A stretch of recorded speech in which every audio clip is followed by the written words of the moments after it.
First of all, I want to speak and send a message to our president, President Nana Akufo-Addo. I have known that family. I have also heard about, maybe he has expressed interest to lead this country. He's been to Volta region, he's been to many places. He has spoken to them and wanted to lead a country in unity. He said he was a friend of the Ewe people. I am speaking not only because I'm an Ewe, because I'm also an Akan. Again, I'm also a Northern. So I have this thing to explain and ask him, is he aware of what is happening? We are not at war.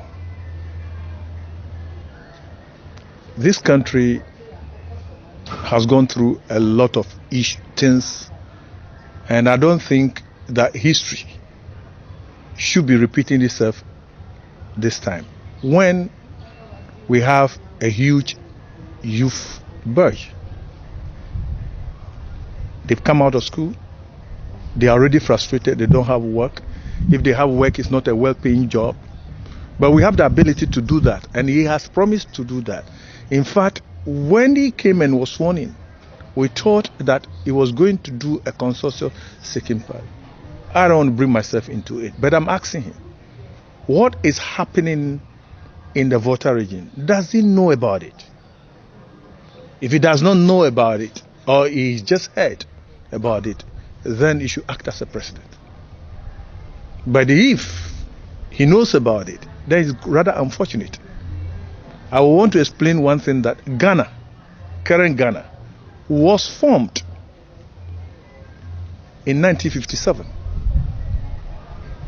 Nobody is more Ghanaian than another person. Everybody became Ghanaian in 1957. The Ashanti region was conquered in war by the Gold Coasters some time ago. So they became part of Gold Coast. We all know about Segrenti War, the Yasantua War, and everything. We know about that.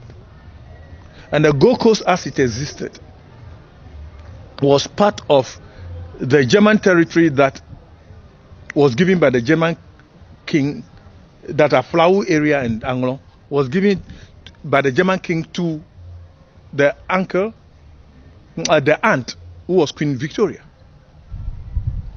So as it is, Western Togoland come up to part of, to all the territory that people are talking about, to Dagbon, from Keta up to that place. But part of it formed the Gold Coast first, with everybody the same time. And excuse me, my brothers and Achim people, that's where we lived. That's where my mother was married from. They were the minority in the Gold Coast.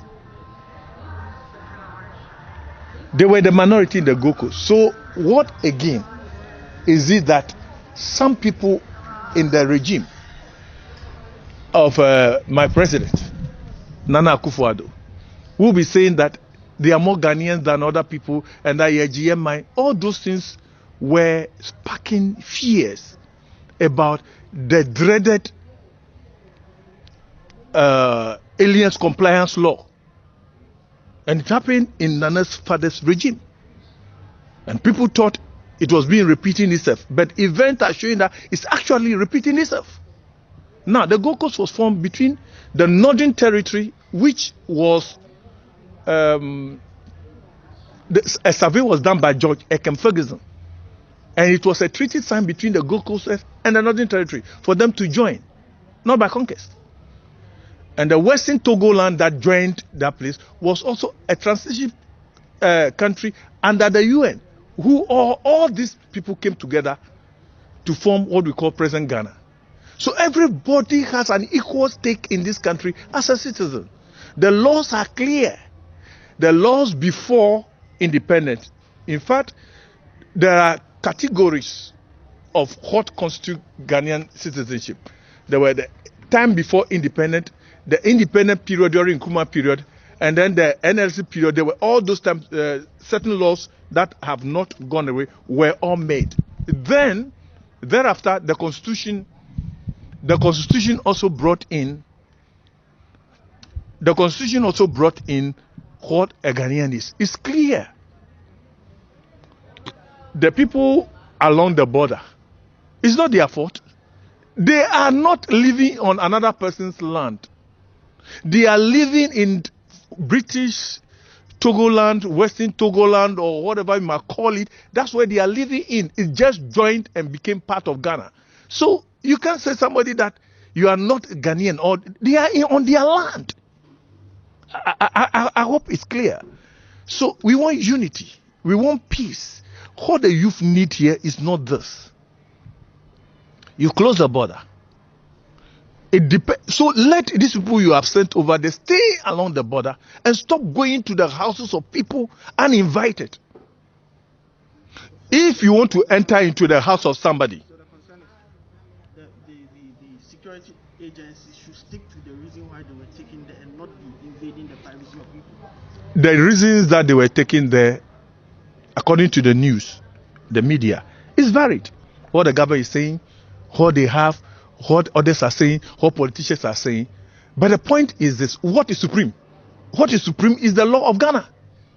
You can't enter my house without a warrant from the court. You can't invade my privacy without a warrant from the court. This is a country which is ruled by laws. You can't intimidate anybody in their place. We are not in war. Are we in war? Are we in civil war? What are we doing? Why the provocation? Look, the guys who are doing this under this regime should understand that every step they are taking, they are committing crime. Any spark over there, they will be held accountable. It is not that those people, we try to speak to as many people, cool down, because the government has the right to deploy his troops wherever he wants and whatever he assesses. I am not there in the National Security Council to understand what is it. But then, what is the source report? Who authored those source reports that says that somebody's house should be invaded?